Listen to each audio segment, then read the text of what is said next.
नमस्कार दोस्तों, स्वागत है आपका स्टडी आईक्यू में। आज हम लोग एक बहुत ही दिलचस्प चर्चा करने वाले हैं। इंडिया और अफगानिस्तान से जुड़ी हुई ये चर्चा रहेगी।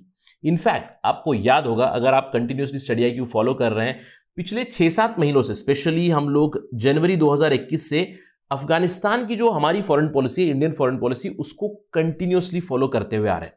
और आपने एक चीज जरूर ऑब्जर्व की होगी कि इंडिया की foreign policy with respect to Afghanistan, predominantly with respect to Taliban, it has undergone a sea change, यानी कि बहुत ही बड़ा बदलाव आया है हमारी जो पॉलिसी है विद रिस्पेक्ट टू तालिबान, उसके चलते। अब ये क्यों हुआ है, इसकी अंडरस्टैंडिंग आप देख सकते हो कि जनवरी में बाइडेन सरकार की जो प्रेसिडेंसी है वो शुरू हो गई थी। इससे पहले डोनाल्ड ट्रंप ने ये अनाउंस किया था, यूएस प्रेसिडेंट जो थे, फॉर्मर यूएस प्रेसिडेंट, उन्होंने ये अनाउंस किया था कि वो अफगानिस्तान से अपने यूएस के ट्रूप बहुत ही जल्द वापस ले आएंगे। इनफैक्ट एक डेडलाइन भी थी मई 31 तारीख की, according to the Doha agreement which was signed in March 2020।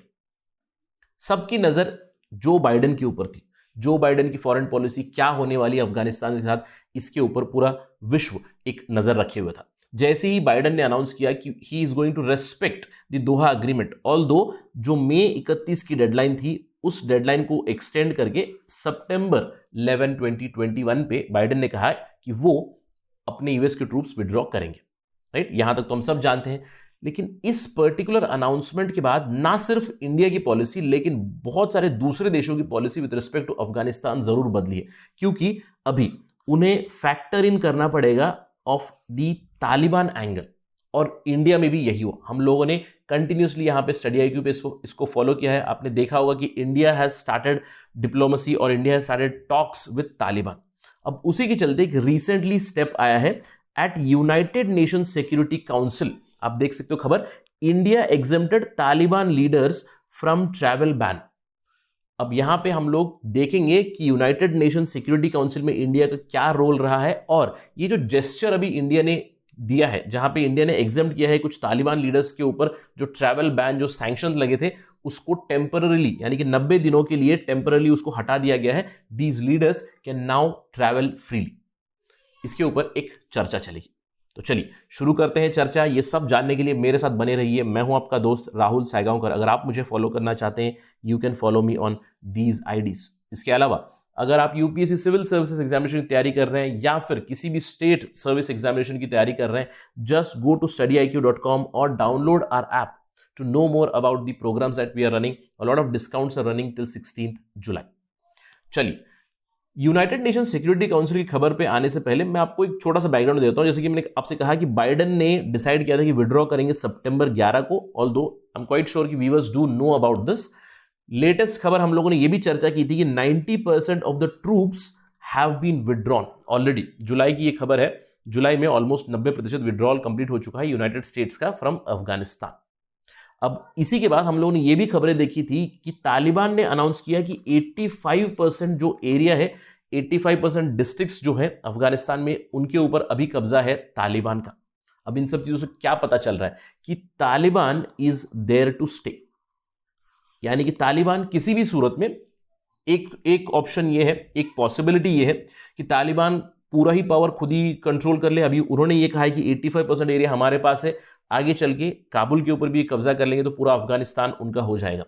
एक पॉसिबिलिटी ये है। अब दूसरी पॉसिबिलिटी ये है कि यूनाइटेड स्टेट्स अभी कंप्लीट विड्रॉल करने से पहले एक पॉलिटिकल सेटलमेंट की जरूर बात करके गया है, यानी कि एक पॉलिटिकल सेटलमेंट कराएंगे तालिबान और जो अफगानिस्तान गवर्नमेंट है, अशरफ घानी और अब्दुल्ला की जो यूनिटी गवर्नमेंट है, उसके साथ एक पॉलिटिकल सेटलमेंट जरूर करेंगे। अब जो भी पॉसिबिलिटी हो, पॉसिबिलिटी 1 की लाइकलीहुड बहुत ज्यादा है। पॉसिबिलिटी 1 हो या पॉसिबिलिटी 2 हो, दोनों ही सूरतों में तालिबान तो पावर में रहेगा, ये तो अभी ऑलमोस्ट तय है। अब इसके चलते मैंने आपसे कहा था कि बहुत सारे देशों की foreign policy with respect to Afghanistan, particularly towards Taliban, बदल चुकी है। अब हमारी धारणा क्या रही है पहले से कि इंडियन फॉरेन पॉलिसी, यानी कि Indian policy makers are not very cordial और रादर एवर्स विद तालिबान। अगर हम लोग तालिबान की बात करें, देखिए तालिबान ने 1996 से लेकर 2001 तक अफगानिस्तान में रूल किया। अगर आप इसमें देखोगे 1999 यहां पे क्या हुआ था, एक बहुत ही इंपॉर्टेंट इंसिडेंट हुआ था।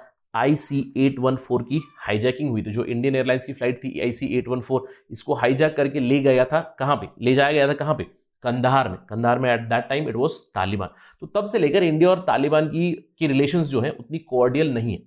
लेकिन इस साल जनवरी से मैं कह सकता हूं काफी हलचल चल रही है। India has started back channel diplomacy with Taliban and we have discussed about this. Why did India open? क्योंकि अभी इंडिया को भी पता चल चुका है कि ऑलरेडी तालिबान पावर में रहेगा। इनफैक्ट मैंने आपसे ये पहले भी कहा था कि हमारे जो अभी चीफ ऑफ डिफेंस स्टाफ है बिपिन रावत, उन्होंने ऑलमोस्ट 2 साल पहले बहुत ही prophetically Indian foreign policy makers को ये कहा था कि हमें तालिबान के साथ बातचीत शुरू कर देनी चाहिए। तो 2 साल बाद बातचीत जरूर शुरू हुई है। इसके साथ ही साथ इसको वेलकम भी किया है यूनाइटेड स्टेट्स ने। ये तो पिछले साल की खबर है। India's presence at talk with Taliban is an important step. यहां पे जालमे खलीलजाद ने ये कहा था, जो यूएस के स्पेशल ऑनवॉय थे टू अफगानिस्तान। तो India is involve with talks with Taliban through US initiative also. In fact अगर हम लोग रशिया की बात करें, रशिया का खुद का उनका जो फॉर्मेट है मॉस्को फॉर्मेट के तहत भी इंडिया ने अपने रिप्रेजेंटेटिव्स भेजे थे, ऑल्दो ऑफिशियली नहीं, but Indian presence was there at Moscow format also. इसका मतलब क्या हुआ? क्लियर कट इंडिकेशन ये है कि India has started negotiation talks with Taliban. और हाल ही में हम लोग ये भी चर्चा कर चुकी, ये आपने खबर देखी होगी, senior Katari diplomat says Indian officials engaged in talks with Taliban. ये हम लोगों ने चर्चा की थी। यहां पे हम लोगों ने एक सवाल भी उठाया था। अब ऑल्दो यहां पे कतारी डिप्लोमेट्स ने कहा था कि इंडिया के जो एक्सटर्नल अफेयर्स मिनिस्टर है एस जयशंकर, वो भी मीट कर चुके हैं तालिबान लीडर्स के साथ। ऑल्दो पुख्ता खबर नहीं थी, MEA ministry of external affairs ने इसको खारिज कर दिया था। But nonetheless whatever it is, foreign minister ने मिला था या नहीं मिला था ये तो अभी सेकेंडरी हो गया। लेकिन एक चीज तो क्लियर है कि we are talking to Taliban, यानी कि we are now okay having discussions with Taliban. और ये बहुत बड़ा बदलाव है हमारी फॉरेन पॉलिसी में, क्योंकि हम समझ चुके हैं कि Taliban is there to stay. अब इसी के चलते यूनाइटेड नेशंस सिक्योरिटी काउंसिल में एक डेवलपमेंट आई है। इंडिया ने अभी एक और जेस्चर अभी बढ़ाया है तालिबान की तरफ। क्या किया है यहां पे जानते हैं। सबसे पहले यूएनएससी के बारे में जानते हैं। आप जानते हैं कि यूनाइटेड नेशंस में यूनाइटेड नेशन सिक्योरिटी काउंसिल है, एक बहुत ही इंपॉर्टेंट भाग, सबसे इंपॉर्टेंट बॉडी हम लोग कह सकते हैं। यहां पे 15 मेंबर्स होते हैं। अब इन 15 में से आप जानते हैं कि 5 परमानेंट मेंबर से, ये तो हमेशा के लिए रहते हैं, और 5 परमानेंट मेंबर से China, France, Russia, UK and US, ये जो 5 मेंबर्स हैं। अब इन 5 मेंबर्स के अलावा और 10 नॉन परमानेंट मेंबर्स होते हैं, रोटेशन बेसिस पे आते हैं। और यहां पे आप देख सकते हो इंडिया का नाम, India till 2022 it is going to be a non permanent member of United Nation Security Council. अब ये तो हम जानते हैं खबर, आप अगर फॉलो कर रहे हैं करंट अफेयर्स तो you obviously know this. But there is one more very important thing. इस साल जनवरी से India has become the chair of Taliban sanctions committee. Taliban sanctions, जो तालिबान के खिलाफ एक रेजोल्यूशन आया था 1988, यानी कि 1988 रेजोल्यूशन नंबर था। इसके तहत तालिबान सैंक्शन कमिटी शुरू हुई थी। 2011 से ही ये डेवलपमेंट हो रही है। इनफैक्ट 2011 से पहले एक अल कैदा सैंक्शंस रेजोल्यूशन पास हुआ था। तो पहले अल कैदा और तालिबान का एक ही रेजोल्यूशन था, लेकिन 2011 में इसको सेपरेट कर दिया गया। तालिबान सैंक्शंस अलग, तालिबान सैंक्शन कमिटी अलग है, एंड अल कैदा सैंक्शन कमिटी अलग है। तो इंडिया इस साल चेयरमैनशिप शुरू कर चुका है जनवरी में तालिबान सैंक्शंस कमिटी की, यानी कि we are the chair, we are the head of this sanctions committee. अब इस कमिटी ने रिसेंटली एक बहुत ही इंपॉर्टेंट स्टेप लिया है। आप यहां पे देख सकते हो United Nation Security council 1988 sanctions committee, Taliban sanctions committee, it has taken a very important decision. अब मैं चाहता हूं कि व्यूअर्स इस चीज पे ध्यान दें। Pursuant to the resolution 1988 of 2011 year से शुरू हुआ था ये resolution. On June 23, 2021 travel exemption has been extended, यानी कि जो ट्रैवल बैन इंपोज था कुछ लोगों के ऊपर, उसको एग्जेम्प्ट किया गया। अब ये कौन लोग हैं? अब्दुल घानी Baradar, Abdul Ahmad Turk, Sher Mohammad Abbas, Stanikzai Padshah Khan, 2 very important leaders of Taliban. इसके अलावा आप देख सकते हो जियाउर रहमान मदानी, अब्दुल सलाम हनाफी, अली मर्दान कुली, शहाबुद्दीन दिलावर, अब्दुल लतीफ मंसूर, आमिर खान मुताकी, बहुत सारे दूसरे तालिबान के लीडर्स हैं जिनके ऊपर से ट्रैवल एग्जेम्पशन अभी दिया गया है। कितने दिनों के लिए आपको ध्यान में रखना है, टेम्पररी ट्रैवल एग्जेम्पशन है, 90 डे ट्रैवल एग्जेम्पशन दिया गया है, which begins on June 24, 2021 and ends on 22 September 2021। तो 90 दिनों का ट्रैवल एग्जेम्पशन दिया गया इन लीडर्स को। अब सवाल ये उठता है क्यों, वाई इंडिया ने जेस्चर दिया, why the exemptions have been given. basically the decision to extend travel ban or give exemption to travel ban, especially to Mullah Baradar and Sher Abbas Stanexite, two prominent leaders of Taliban. ये क्यों हो रहा है? क्योंकि ये लोग reconciliation में लगे हुए। अब हम जानते हैं कि यूनाइटेड स्टेट्स तो अपने ट्रूप विड्रॉ कर रहा है, तो इसका मतलब क्या हुआ कि यानी कि यूएस विड्रॉ कर जाएगा तो दूसरे प्लेयर यहां पे और भी बड़ा रोल प्ले करेंगे, स्पेशली चाइना, रशिया, पाकिस्तान और रीजनल पावर ईरान।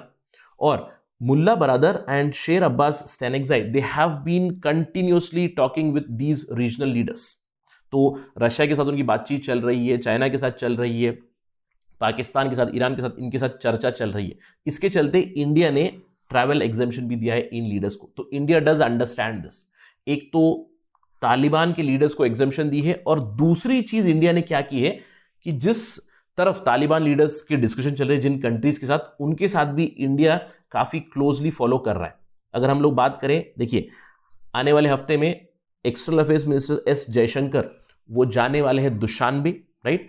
दुशानबे में शंघाई कोऑपरेशन ऑर्गेनाइजेशन की फॉरेन मिनिस्टर्स कॉन्क्लेव मीटिंग होने वाली है, जहां पे अफगानिस्तान एक ऑब्जर्वर पावर है। इसके अलावा जो प्रोमिनेंट रीजनल पावर्स है who are expected to play a bigger role, जैसे कि Russia, China, Pakistan, they are also part of SCO.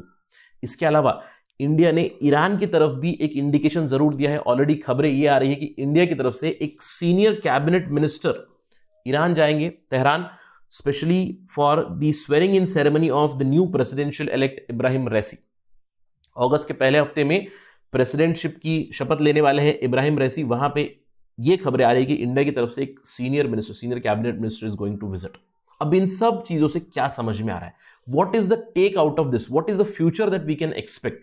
देखिए, इंडियन ऑफिशियल्स और पॉलिसी मेकर समझ चुके हैं कि काफी कॉम्प्लेक्स सिचुएशन हो चुकी है अफगानिस्तान में, यानी कि यूएस तो अभी निकल रहा है, तो इंडिया क्या कर रहा है, इंडिया की पॉलिसी क्या चल रही। पहले से हम लोग ऑलरेडी तालिबान के साथ बातचीत तो चली रही थी, but now we are trying to court the other regional powers also. इसका मतलब क्या है?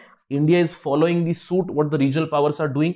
जैसे कि India has been sending positive gestures, positive directions, not just to Taliban. Taliban के साथ तो बातचीत हमारी शुरू हो चुकी है, लेकिन दूसरे रीजनल प्लेयर्स के साथ भी एक कोऑपरेशन करना इंडिया जरूर चाहता है with respect to Afghanistan. Why? Because India needs to stay relevant here, क्योंकि अगर इंडिया बैकफुट पे चला जाएगा then we will lose an opportunity to play a bigger role in Afghanistan. So let's wait and watch for this great game of Afghanistan. आगे चल के क्या होगा देखेंगे। एससीओ कॉन्क्लेव जब होगी, इसके अंदर से क्या आउटकम निकलेगा हम लोग देखेंगे।